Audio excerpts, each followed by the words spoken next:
of makeup tutorial. So, I tried on this video the Jacky and Lauren Choco Berry Palette. So, I am very curious kasi sobrang ganda. Actually, ito yung pinaka-nagustuhan ko sa dalawang palette. Sobrang ganda, and ang binabala ko lang for this look ay sobrang simple, pang work, pang online chinelas, event, or kung ano ba, pampaganda lang. But, ito na kung ano nangyari sa look natin na to. But, so, if you want to see how this palette performs, please keep on watching. Let's start by priming our face with an illuminating primer oil. It's both priming and moisturizing. Even out your skin by putting on foundation. This is the perfect lightweight and medium coverage base. We can always add coverage with concealer. I also use concealer to prime the eyelids. I let my concealer dry a little bit to get more coverage.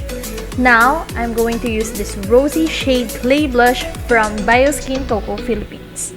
I like to blend it with my concealer for a more natural flush.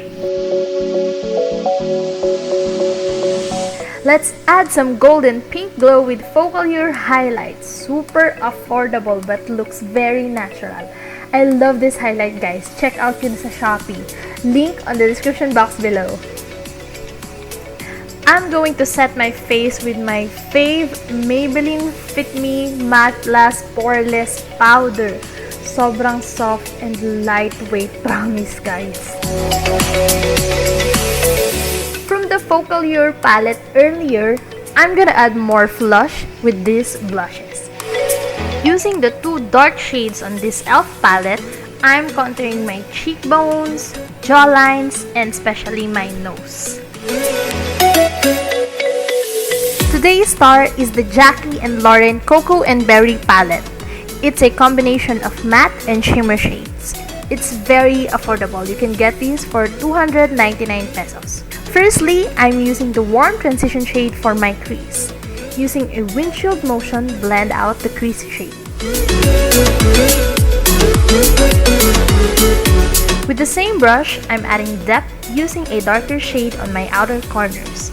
I'm adding it on the outer corners of my lower lash line as well.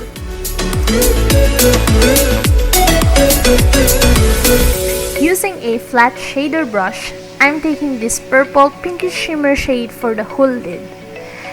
So, I'm adding a bit more pop with this light shimmer shade, and I'm using this to highlight. Blending everything together with a fluffy brush. I'm adding more precise definition using the same dark reddish brown shade with this small pencil brush.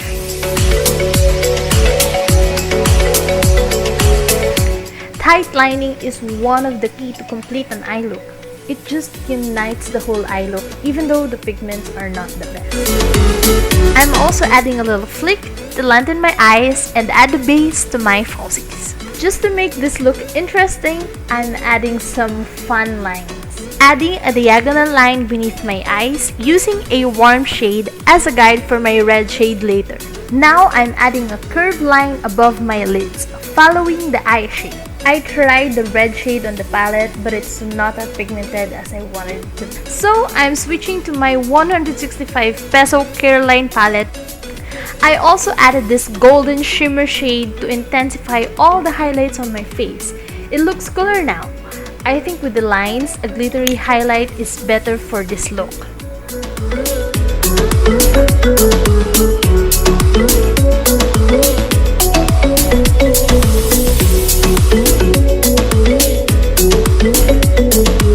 I'm combining these two velvet liquid lipsticks from Jacky and Lauren then to create an ombre lips.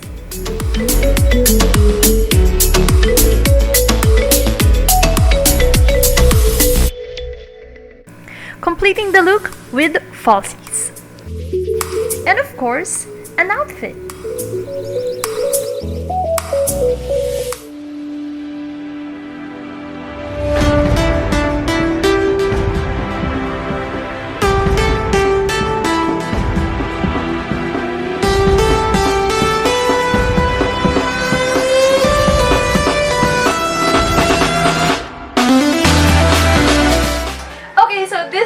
trying out Jacky and Lauren Choco Berry Palette. I don't like it, guys. Tingnan nyo, guys, nababasag siya. Hindi ko alam kung bakit.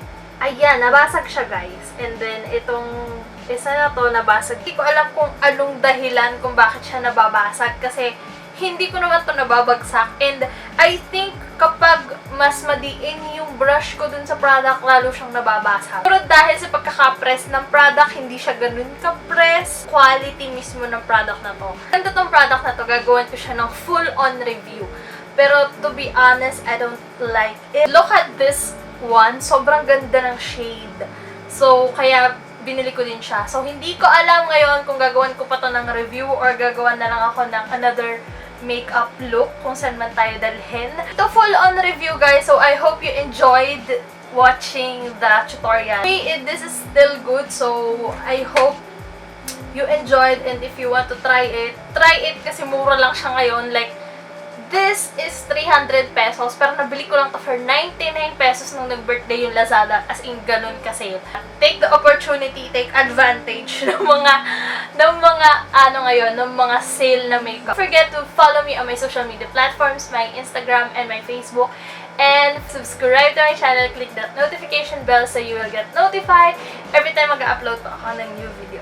That's it for this video, and God bless you all. Bye!